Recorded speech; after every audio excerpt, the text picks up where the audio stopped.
Welcome to new TV Telugu. అమరావతిలోని శ్రీ కోదండ రామాలయంలో శ్రీ గోదా రంగనాయక స్వామివార్ల కళ్యాణ కార్యక్రమాలు ఘనంగా ప్రారంభమయ్యాయి.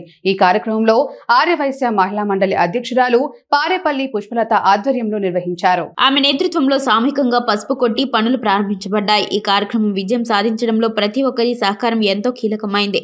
పుష్పలత ఈ కార్యక్రమం అత్యంత విజయవంతంగా సాగినందుకు సంతోషం వ్యక్తం చేస్తూ అందరి సహకారం మరియు కార్యక్రమంలో పాల్గొన్న ప్రతి ఒక్కరి విశేషమైన పాత్రను ప్రశంసించారు. ఈ కళ్యాణ కార్యక్రమం శ్రద్ధగా సక్రమంగా నిర్వహించడం ద్వారా భక్తులందరూ ఆనందాన్ని పొందారు. ఇంకా కార్యక్రమాలు పలు దశల్లో సాగనున్నాయి.